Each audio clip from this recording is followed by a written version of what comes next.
Assalamualaikum warahmatullahi wabarakatuh. Bismillahirrahmanirrahim. Alhamdulillahi asna man ta'allaqa bihi wa dhamma man ta'allaka bi ghairihi min khalqihi. Asyhadu an la ilaha illallah wahdahu la syarika lahu fi qada'ihi wa hukmihi. Wa asyhadu anna sayyidana Muhammadan 'abduhu wa rasuluhu wa khiyarati khalqihi. Sallallahu wa sallam 'ala nuri 'arsyihi Sayyidina Muhammad habibihi wa sayyidi wa rasulihi wa ala alihi wa ashabihi wa dhurriyyatihi wa atba'ihi ila yaumil liqa'i, amma ba'd. Raditu billahi rabban wa bil islam dinan wa bi Muhammadin nabiyyan wa rasulan. Hasbunallah wa ni'mal wakil, ni'mal maula wa ni'mal nasir. La haula wa la quwwata illa billahil aliyyil azim. Hadirin jamaah salat maghrib yang dimuliakan oleh Allah Subhanahu wa taala. Tentunya yang saya muliakan segenap orang tua, jamaah tuan-tuan haji, wabil khusus yang sama-sama kita muliakan ketua masjid atau wakil daripada ketua masjid, dan juga bendahara, sekretaris, umumnya daripada anggota-anggota masjid yang dalam hal ini tidak dapat saya sebutkan namanya satu persatu, namun tidak mengurangi rasa hormat dan takzim saya kepada semuanya. Alhamdulillah, puji beserta syukur kita haturkan kepada Allah Subhanahu wa taala, di mana malam ini kembali kita dapat berkumpul dalam masjid yang amat kita cintai ini dalam rangka kita menjalankan amal ibadah, wabil khusus ibadah yang saat ini kita lakukan, yaitu ialah talab ilmu. Semoga semua daripada amal ibadah kita diterima oleh Allah Ta'ala, amin, Allahumma amin. Tidak luput pula salawat dan salam kita haturkan buat Faduka Alam, junjungan kita Nabi Agung Sallallahu Alaihi Wasallam, dengan bersama-sama kita mengucapkan kalimat Allahumma sholli ala Sayyidina Muhammad wa ala ali Sayyidina Muhammad. Semoga dengan kita bersolawat kepada beliau, kita mendapatkan pertolongan, syafaat, bantuan beliau mulai di dunia ini sampai kita berada di negeri akhirat nanti, amin ya Allah ya rabbal alamin. Jamaah yang dimuliakan oleh Allah Subhanahu wa taala, di mana kita masih membicarakan hikmah yang ke-57 dari Al-Hikam Imam Ibnu Athaillah As-Sakandari rahimahullahu taala, di mana berkenaan dengan orang-orang yang ahli Allah atau orang-orang yang dekat dengan Allah Subhanahu wa taala. Maka orang-orang yang dekat dengan Allah itu oleh ulama tasawuf terkhusus dikatakan oleh Imam Ibnu Athaillah, yaitu ada dua kelompok. Yang pertama golongannya disebut dengan golongan salikun, dan yang kedua disebut dengan golongan wasilun. Di antara dua kelompok ini tadi memiliki perbedaan. Di dalam kedua makhluk ini, di dalam dua kelompok ini sama-sama adalah orang-orang yang hampir, orang-orang yang dekat dengan Allah Subhanahu wa ta'ala. Orang yang salik itu orang yang masih berjalan, belum sampai lagi. Kalau orang wasil itu orang yang sudah sampai. Mereka di dalam Quran disebut dengan arif billah, orang-orang yang ma'rifat kepada Allah Subhanahu wa ta'ala. Jamaah yang dimuliakan oleh Allah Ta'ala, perbedaan orang-orang yang salik dengan orang-orang yang arif billah itu apa? Dengan orang yang sudah wasil. Sekarang kita lanjut perbedaannya.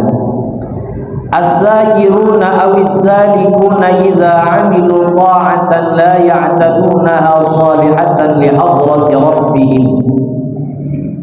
Orang-orang salik atau orang-orang sakil itu apabila mereka berbuat taat kepada Allah Subhanahu wa taala, la ya'tadunaha, mereka tidak menganggap taat itu adalah salihatan yang bagus li hadrati rabbihim, mereka persembahkan kepada Allah.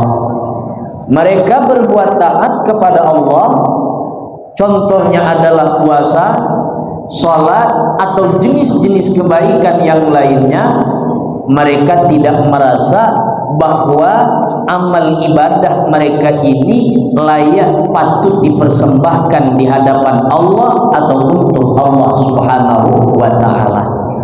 Itu adalah hal keadaan daripada orang salih. Berarti mafhum mukhalafah daripada ungkapan ini, bila mana kita masih merasa bahwa amal ibadah kita ini dikatakan layak kita persembahkan kepada Allah, bila mana kita merasakan amal ibadah kita ini adalah amal ibadah yang patut kita mendapatkan pahala dari Allah Subhanahu wa taala, berarti ini belum dikatakan orang-orang yang salih. Masih dikatakan jumlatun min awamil muslimin, masih berada pada level yang paling bawah, yaitu disebut dengan jumlah daripada orang-orang awam kepada Allah Subhanahu wa taala. Rasanya ini dah pas betul dalam Al-Quran nih masalahnya nih. Ini layak nih dapat surga, ini layak sudah tidak mendapatkan siksa kubur. Jangan. Layak sudah aku nih karena habis Quran tadi nih mendapatkan gelar ini. Gelarnya adalah gelar orang yang paham Al-Quran. Oh jangan. Ini berceramah dikeliling di mana-mana masjid, Pak Ustadz bahkan menjadi orang yang terkenal luas. Ustadz ini merasa bahwa dia layak, berhak mendapat apa yang Allah Ta'ala berikan pada dirinya yang dijanjikan oleh Allah, yaitu surga. Jangan memiliki anggapan macam itu. Bila mana masih memiliki anggapan macam itu, la ya'tadunaha salihatan li hadratihim, itu tidak dikatakan orang-orang salih. Karena orang-orang salih itu di saat mereka berbuat taat, di saat mereka mengerjakan amal ibadah, la ya'tadunaha, sama sekali tidak merasa taat itu adalah patut mereka persembahkan kepada Allah Subhanahu wa taala. Kenapa demikian? Liru'yatihim nafsan wa aiban fi ta'atihim ra'au salatihim wa siyamihim wa zakatihim wa hajjihim wa arahum syamilatan bil uyub wal 'abad min ghaflati wa huzuz. Kenapa sebabnya mereka tidak merasa amal ibadah mereka itu adalah sebagai persembahan yang patut untuk Allah Subhanahu wa taala? Satu alasannya, dia tahu diri. Karena dia dapat ibadah itu sendiri adalah dibantu oleh Allah Subhanahu wa taala. Ini contoh, misalkan katakanlah Pak Ketua atau Ketua 2 daripada Masjidul Firdaus contoh atau bendahara ngasih saya kacang hijau. Saya memang hobi kacang hijau ini. Apalagi dicampur sama durian, aduh itu ampun. Kacang hijau umpamanya dibikin bubur. Saya ini buat bubur, lalu saya bikin bubur, saya kasih dengan Pak Ketua. Nih Pak Ketua, bubur kacang hijau. Tiba-tiba saya nuntut terima kasih kepada Pak Ketua. Saya nuntut hak saya, entah Pak Ketua ngasih saya duit, entah Pak Ketua ngasih saya kehormatan apa gitu, disebabkan saya tadi memberi bubur kacang hijau. Berarti saya tidak tahu diuntung. Karena saya dapat kacang hijau tadi daripada Pak Ketua atau daripada Pak Bendahara. Ini supaya mendekatkan kepada paham. Atau mudah-mudahan nanti ke depan masjid kita ini kajian subuh atau kajian ada bubur kacang hijau. Jamaah yang dimuliakan oleh Allah Subhanahu wa taala. Maaf Pak Ketua Budion aja. Hadirin yang dimuliakan oleh Allah Subhanahu wa taala. Jadi demikianlah orang yang melaksanakan amal ibadah, orang yang mengerjakan zikir kepada Allah, bila mana dia beranggapan bahwa itu adalah persembahan yang patut dia rasakan untuk Allah, berarti dia tidak tahu dan dia tidak menyadari dengan sendiri sejatinya hakikat amal ibadahnya itu dibantu oleh Allah Subhanahu wa taala. Satu. Yang kedua, kenapa demikian? Orang-orang yang salik, orang-orang yang menempuh, benar-benar merintis di jalan Allah, berjalan untuk menjadi hamba Allah yang ma'rifat billah, mereka tidak merasa amal ibadah mereka itu adalah satu buah hal yang patut untuk dipersembahkan kepada Allah.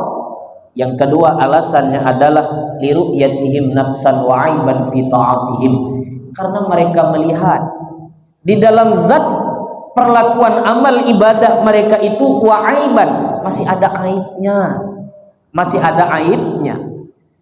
Ra'au salatahum wa siyamahum, mereka melihat di dalam salat mereka masih banyak aibnya, masih banyak celaan-celaan yang ada di dalam salat itu, yang tidak semestinya muncul di dalam salat itu sendiri, yang tidak semestinya muncul di dalam salat itu sendiri.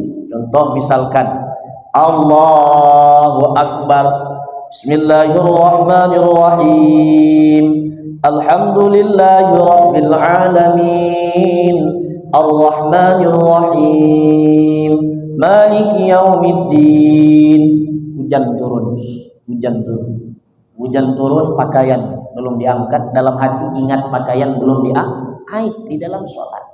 Apakah patut kita merasakan bahwa sholat kita model itu tadi, bahwa kita rasakan bahwa itu adalah persembahan yang terbaik untuk kita kepada Allah? Apakah tidak malu kiranya bila mana kita menganggap demikian itu, karena di dalam ibadah kita masih banyak celah dan aibnya. Allahu Akbar, Bismillahirrahmanirrahim. Sholat tarawih misalkan, amin, lama betul imam ini jadi imamnya. Aib itu namanya. Aib di dalam ibadah, aib di dalam ibadah. Allahu Akbar, tadi sebelum pergi ke masjid pusing keliling cari kunci, sekali kunci ingat di bawah kasur, ternyata lupa di bawah aib. Berarti jamaah yang dimuliakan oleh Allah Ta'ala, Allahu Akbar, tetet tetet, paket Shopee datang tengah sholat, ada orang titip, rupanya Shopee datang mesan paket, entah paket istri, entah paket siapa, tahu lah. Jamaah yang dimuliakan oleh Allah Ta'ala, berarti di dalam nafsu, di dalam zat amal ibadah itu sendiri, di dalam zat taat itu sendiri, itu banyak aibnya. Karena mereka merasa bahwa di dalam amal ibadah mereka banyak aibnya, mereka tidak menganggap amal ibadah mereka itu sama sekali patut untuk berhak mendapatkan pahala dari Allah. Mereka tidak merasakan dengan amal ibadah mereka itu merasakan persembahan yang terbaik mereka kepada Allah. Kenapa sebabnya? Karena masih banyak celaan di dalam amal ibadah mereka. Mereka tidak merasakan bahwa mereka adalah orang yang paling suci dengan ibadahnya. Kenapa demikian? Banyak aibnya. Jamaah yang dimuliakan oleh Allah Ta'ala, ra'au salatahum, mereka masih melihat salat mereka itu banyak aibnya. Wasyamahum, dan banyak aibnya di dalam puasa. Puasa di siang hari umpama misalkan sama aja adik-beradik itu. Misalkan puasa di siang hari kita, ini ada bau ayam, ada bau segala macam lah bau. Apalagi petang-petang hari ini, bukan untuk jamaah Masjid Zulfirdaus, ini kebiasaan jamaah orang-orang yang ada di luar negeri sana lah, orang-orang di luar angkasa sana, orang-orang Amerika mungkin. Pagi-pagi petang-petang pergi dia ngurus takjil, banyak segala macam dia tengok, ada paha yang warna pink, ada paha warna kuning. Aib di dalam merasa bahwa puasa mereka itu persembahan yang terbaik untuk Allah. Di mana letaknya kesejatian orang ini terhadap Allah, kesejatian orang ini terhadap Allah. Wa zakatihim, dan mereka merasa di dalam zakat mereka yang dikeluarkan itu masih banyak kekurangannya. Kemudian wa hajihim, dan juga haji mereka itu masih banyak kekurangannya. Labbaik Allahumma labbaik, labbaik la syarika lak labbaik, pulang dari haji sekali ingin disebut Pak Haji, berarti haji ini disebut masih ada aibnya. Haji ini tadi masih ada cacatnya, masih ada celah aib-aibnya. Terus wa awrahum syamilatun bil uyub wal afat minal ghafalat wal uzuz, dan mereka melihat amal-amal ibadah mereka itu adalah sama sekali banyak kecelaan dan banyak kelalaian dan banyak bagian-bagian nafsu di dalam mereka menjalankan amal ibadah, sehingga fala ya'taduna ila fadli rabbihim wa rahmati, mereka itu tidak menganggap amal ibadah itu adalah sebagai persembahan mereka kepada Allah. Hanya saja mereka itu merasakan mereka dapat beribadah atas karunia dan rahmat dari Allah Subhanahu wa ta'ala. Jadi orang salih, keadaan mereka itu tidak lain dan tidak bukan adalah merasakan bahwa haji mereka, sholat mereka, puasa mereka tidak baik, sehingga dengan merasa tidak kebaikan itu yang disukai oleh Allah Ta'ala. Allah Ta'ala tidak menyuruh kita ini untuk berprasangka baik. Allah itu tidak menyuruh kita ini untuk berprasangka baik dalam hal apa? Di dalam hal pelaksanaan amal ibadah kita, di dalam hal pelaksanaan pada diri kita.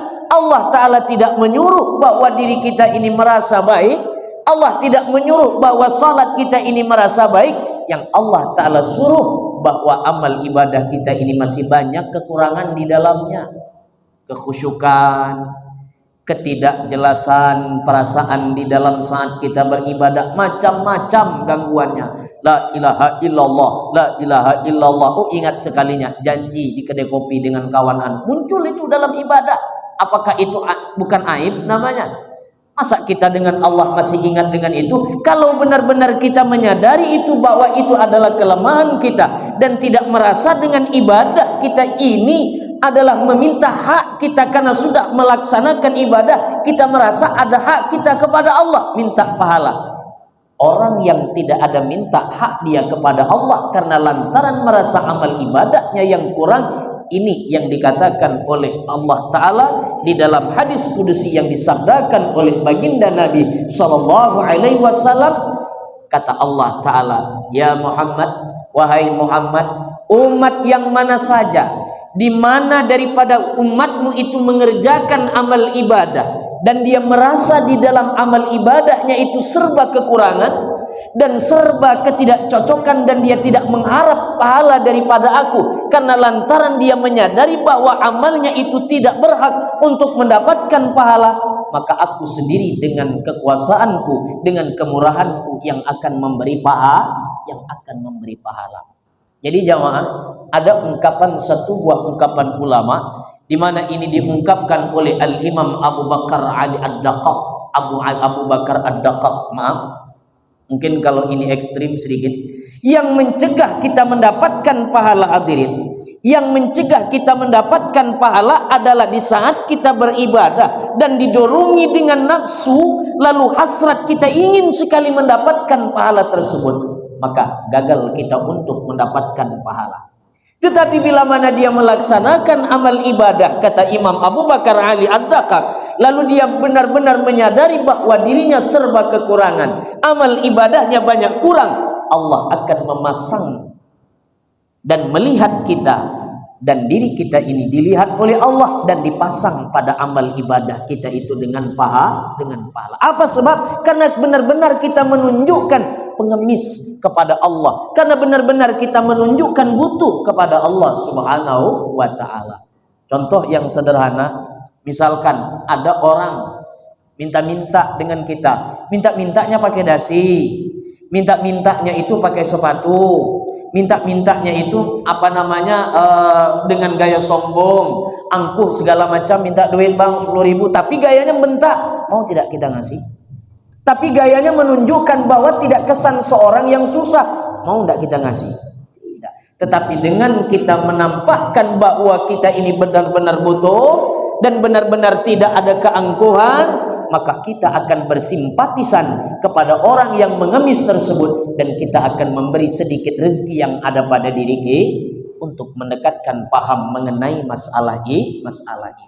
Jadi apa, saya ulangi lagi, kata Imam Ali Abu Bakar Ad-Daqaq, orang yang gagal mendapatkan pahala, orang yang gagal mendapatkan ganjaran dari Allah Ta'ala, walau dia sudah mengerjakan amal ibadah di mana dia merasa berhak pahala itu untuk dirinya disebabkan dia sudah merasakan dia menjalankan ibadah.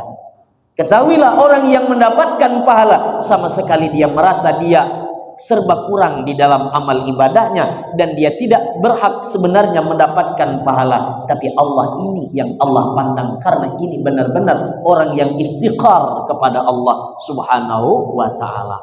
Pakai gulang besar kepala, pakai imamah model saya ini, rasa paling bertakwa nih, isi pengajian ini rasa paling bertakwa, berceramah kemana sini segala macam, berhak rasanya mendapatkan pahala dari Allah. Apa sebab? Karena saya sudah menyampaikan ilmu pengetahuan. Bila mana prinsip ini yang saya pakai, rasa ini yang saya pakai, jauh daripada kategori orang salik dan tidak mendapatkan pahala sama sekali dari Allah Subhanahu wa ta'ala. Zom di sisi Allah ta'ala. Itu ungkapan Imam Abu Bakar Ali Adda, ungkapan Imam Abu Bakar Ali Adda. Jamaah yang dimuliakan oleh Allah Subhanahu wa ta'ala, wallafati minal ghafalat wal uzud fala ya'taduna ila ala fadli rabbihim wa rahmatih. Dan mereka itu orang-orang salik, sama sekali mereka tidak mengharapkan ganjaran daripada taat mereka. Yang mereka pandang adalah rahmat dan karunia Allah Subhanahu wa ta'ala. Kenapa sebabnya? Karunia yang terbesar yang Allah tampakkan pada diri kita di saat kening kita dapat menempelkan di atas tikar hamparan sejadah, seraya lisan kita mengucapkan subhanallah. Itu sudah luar biasa. Jamaah yang dimuliakan oleh Allah ta'ala. Jadi itu golongan yang pertama, orang-orang salik tadi. Orang salik, mereka merasa amal ibadahnya itu tidak layak dipersembahkan kepada Allah. Kenapa sebabnya? Itu adalah dapat ibadah mereka karena bantuan Allah.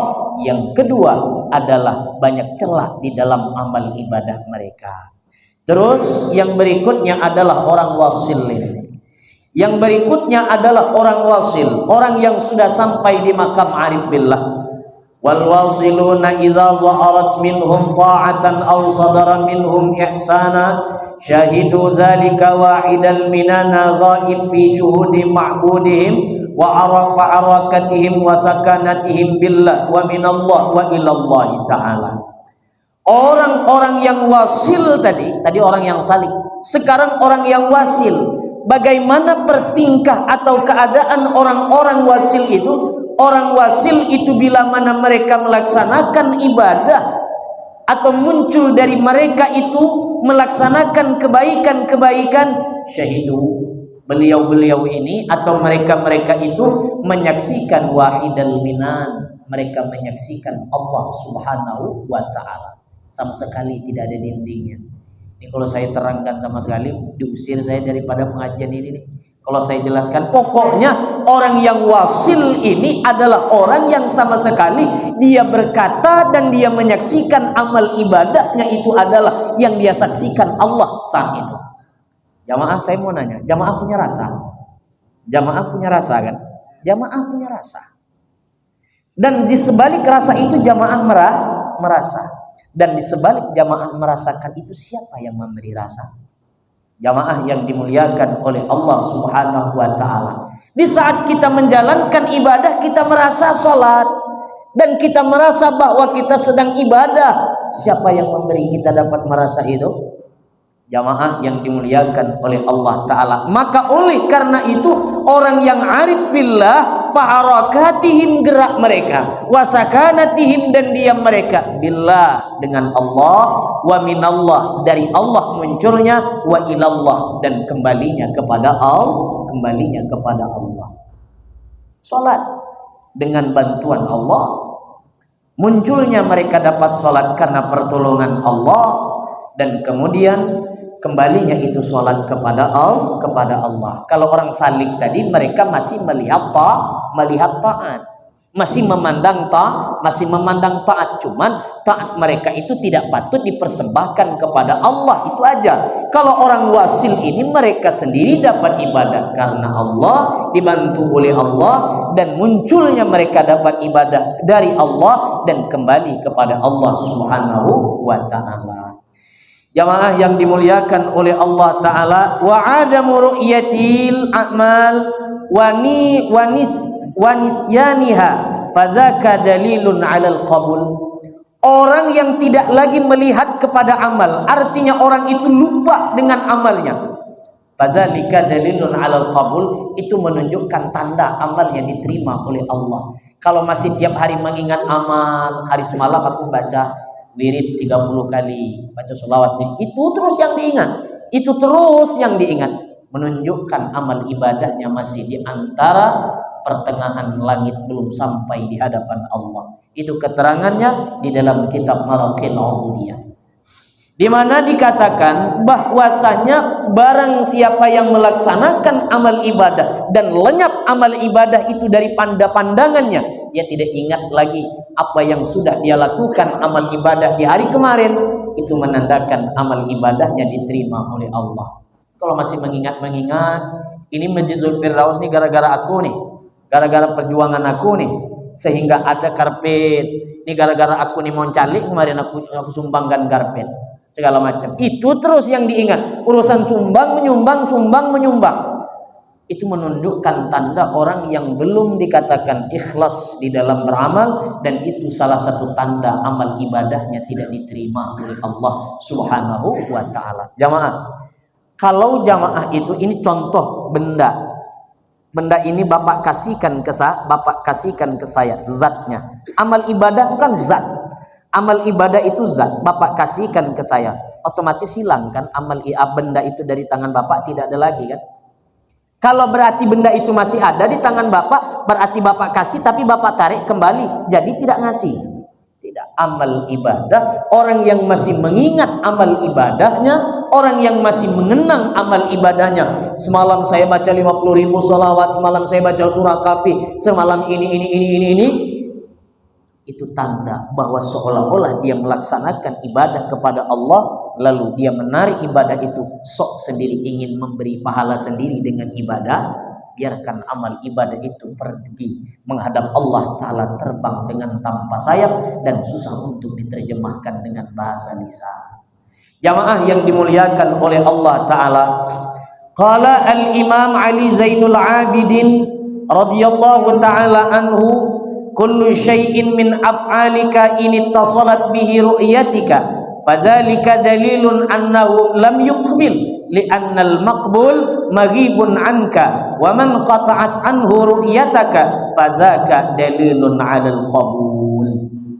Al-Imam Ali Zainal Abidin berkata, tiap-tiap sesuatu yang muncul daripada perbuatanmu, contoh salat misalkan, izat tasalat, tapi masih ada terngiang bihi dengan amal ibadah tersebut dari pandanganmu, dari rasamu, kata Al-Imam Zainul Abidin, fadzalika dalilun ala annahu lam yuqbil, itu menunjukkan belum diterima oleh Allah. Kenapa demikian? Li'annal maqbul, sesuatu yang diterima itu lenyap dan hilang daripada pandangan mata, pandangan rasa. Sesuatu itu kalau benar-benar sudah diterima oleh Allah, benar-benar kita mempasrahkan amal ibadah kepada Allah, benar-benar merasa bahwa kecerobohan amal ibadah kita ini biar Allah yang mengurus. Kita ini amal ibadah banyak ceroboh amal ibadah kita ini. Istinja aja belum tentu benar, mungkin barangkali wudu kita ini aja belum tentu benar, tapi benar-benar kita pasrahkan itu kepada Allah, biar Allah yang mengurus, karena Allah yang sempurna, biar Allah yang menyempurna amal ibadah kita. Begitu. Bukan berarti amal ibadah kita kurang, tapi sok-sok pula kita ingin menyempurnakan amal ibadah kita. Siapa kita? Emang kita ini makhluk yang sempurna? Rokok yang sempurna aja belum tentu sempurna. Apa contohnya? Rokok ini membunuh, jelas sudah mereknya sempurna, belum tentu sempurna. Mudah-mudahan kita ini semuanya diberi oleh Allah Ta'ala rezeki, semuanya dapat rutin istiqomah, dapat menghisap rokok sempurna bagi yang merokok ini. Jamaah yang dimuliakan oleh Allah Subhanahu wa Ta'ala, jadi kesimpulannya ada dua. Yang pertama, orang yang ahli billah disebut dengan salik, dan yang kedua adalah orang yang arif billah, orang yang wasil. Orang salik memandang amal ibadah itu tadi tidak pantas mendapatkan hak pahala dari Allah karena banyak kekurangannya. Orang wasil tadi mereka beramal dan beribadah merasa sama sekali di saat mereka beribadah itu adalah tidak lepas daripada penglihatan Allah Subhanahu wa taala, dipantau oleh Allah. Kalau kita sembahyang dipantau oleh Allah nih. Kita merasa sembahyang nih, tapi di depan mertua dipantau betul-betul sama mertua. Bismillahirrahmanirrahim. Nikah baru masalah ini, tapi dipantau oleh mertua. Mau enggak kita sembahyang main-main? Enggak mau. Kenapa? Sebab karena dipantau. Nah, rasakan yang merasa, rasakan di dalam kalbu kita benar-benar merasa dipantau oleh Allah Subhanahu wa taala. Hadirin yang dimuliakan oleh Allah taala, kesimpulan yang terakhir mengenai hikmah yang ke-57 dari Al-Hikam ini, di mana hadirin, pantauan daripada sesuatu yang gaib itu lebih dahsyat dibandingkan daripada pantauan yang nampak oleh mata kasar kita. Kenapa? Sebabnya hakikat yang ada itu adalah yang tidak kelihatan oleh mata, dan hakikat yang tiada itu adalah yang masih nampak oleh malaikat. Nampak mata kasar kita? Enggak. Surga nampak di mata kasar kita? Enggak. Neraka? Tidak. Itulah hakikat yang ada. Tapi kalau hakikat yang ada masih kelihatan oleh mata, kita, itu sebenarnya adalah hakikat yang tiada.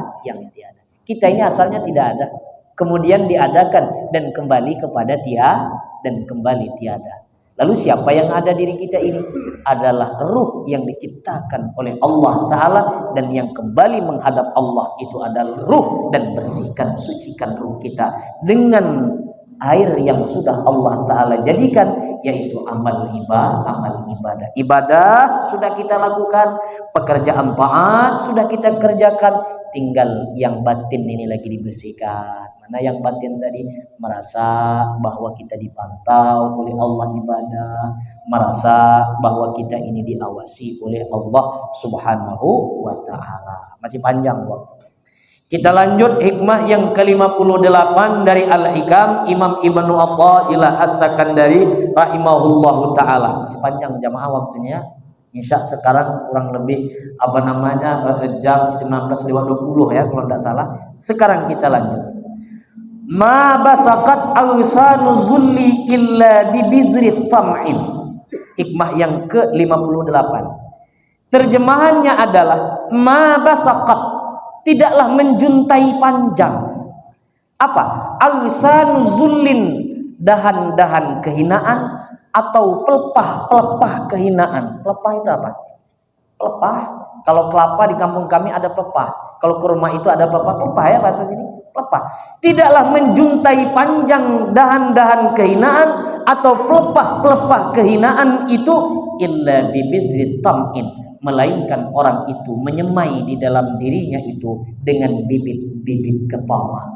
Artinya orang itu akan senantiasa menjadi dalam kehinaan, orang itu senantiasa berada dalam keadaan terhina, bila mana di dalam hatinya dia tanam bibit-bibit ketamaan di dalam kalbunya.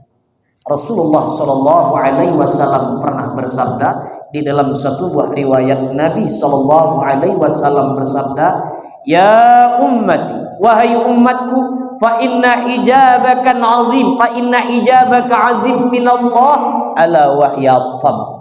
Ketahuilah wahai umatku yang menjadi tembok atau dinding tebal antara engkau dengan Allah, sehingga engkau tidak merasakan lezatnya ibadah itu, di antara lain adalah tamak. Maka di sini Al-Imam Ibnu Athaillah menyebutkan bahwasanya orang itu akan terus berada pada kehinaan bila mana di dalam kalbunya itu tidak lain dan tidak bukan dia menyemai yang namanya tamak akan menimbulkan buruk sangka kepada Allah. Tamak akan menimbulkan buruk sangka kepada manusia, dan buruk sangka kepada manusia itu adalah dicela dalam agama. Bapak itu beli mobil pula lagi mereknya Expander pula, jangan-jangan ngutang di bank. Serah orang mau ngutang mau tidak, apa urusan kita. Kemudian istri dia datang lagi, itu tetangga kita nampak besar betul gelangnya, jangan-jangan beli air tuyul lah, mungkin barangkali. Terserah orang, jangan ikut ikut campur. Jangan ada ketomaan. Toma itu bagian daripada buruk sangka. Toma itu adalah bagian daripada buruk sangka. Bapak itu nampak betul, gairah betul hidupnya itu. Mungkin barangkali karena banyak duit, korupsi mungkin barangkali. Terserah dia mau korupsi dan tidak, sudah ada KPK pemberantas korupsi. Kita tidak usah ikut campur. Kalau ngobrol-ngobrol aja, tapi jangan sampai bercela-celaan di dalam Boleh kita mengatakan itu korupsi, tapi membenci jangan. Bapak itu korupsi, terserah mulut kita mengucap korupsi, tapi hati jangan. Jamaah yang dimuliakan oleh Allah Ta'ala, Ustaz itu cepat betul ngisi pengajian, sebentar pulang dia langsung korupsi dengan waktu. Terserah, saya supirnya, mau jam berapa saya sudah, terserah saya. Jamaah yang dimuliakan oleh Allah Subhanahu wa Ta'ala, ma basakat awsanu zulli illa bibidri tam'i, tidaklah menjuntai panjang dahan-dahan kehinaan, melainkan dia menyemai di dalam hatinya itu bibit-bibit ketamaan. Dan berikutnya, tamak ini adalah menyebabkan buruk sangka dia kepada Allah. Dan bila mana dia buruk sangka kepada Allah Ta'ala, orang ini jauh daripada rahmat Allah. Maka untuk memandang kita agar Allah itu baik sangka di pandangan kita, atau kita ini bisa berbaik sangka kepada Allah, tidak lain dan tidak bukan, alternatifnya adalah hilangkan penyakit tamak. Dan yang kedua, lihat selama ini yang Allah Ta'ala perlakukan pada diri kita. Apakah Allah tidak menyampaikan nikmatnya? Apa Allah Ta'ala tidak menyampaikan kebaikannya kepada kita? Baru demam sikit sudah mengatakan Allah Ta'ala sayang. Apakah kita lupa di sebalik demam kita masih ada nikmat yang lain? Buktinya apa? Leher masih sedang merokok. Betul? Demam-demam tapi masih kelepus-kelepus merokok. Siapa yang memberi kenikmatan rokok itu sendiri? Jamaah yang dimuliakan oleh Allah Ta'ala, saat ini kita sudah pensiun jadi kepala desa, lalu kita katakan Allah Ta'ala jahat dengan kita, buruk sangka kita dengan Allah. Kemarin yang beri kepala desa siapa? Jadi pandanglah bahwa di saat kita mengerjakan amal ibadah, di saat kita berhadapan dengan kepiluan dunia ini, maka berbaik sangka kita kepada Allah Subhanahu wa Ta'ala. Bapak ini jahat betul dengan aku, sombong betul dengan aku, segala macamnya. Kemarin Bapak itu juga pernah berbuat baik. Jangan gara-gara satu keburukan Bapak itu ternoda semua kebaikan. Ini adalah orang yang ada penyakit tamak di dalam dirinya.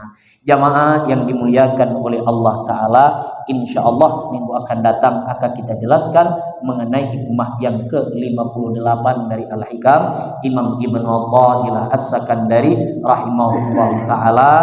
Mungkin saya tidak insya berjamaah di sini, saya ngisi pengajian di Pamedan tempatnya Bu Siti Zulaikha. Malam ini manakib Tuan Syekh Abdul Qadir Al-Jilani. Mungkin saya tidak insya di sini. Mudah-mudahan pengajian kita membawa berkah. Kesimpulannya, tamak akan ada pada diri kita. Bila mana kita menanam bibit-bibit ketamaan, maka kehinaan terus ada pada diri kita. Semoga pengajian kita membawa berkah, manfaat dunia akhirat, dan juga mudah-mudahan dosa kita diampuni oleh Allah. Insya Allah minggu depan kita dapat berkumpul kembali, kita menjelaskan kajian ini. Dan juga dengan perkumpulan kita ini, silaturahim kita ini, Allah Ta'ala panjangkan umur kita dengan berkat Al-Fatihah. A'udzubillahi minasyaitonirrajim. Bismillahirrahmanirrahim. Iyyaka na'budu wa iyyaka nasta'in. Ihdinas siratal mustaqim. Shiratal ladzina an'amta 'alaihim ghairil maghdubi 'alaihim waladdallin. Amin.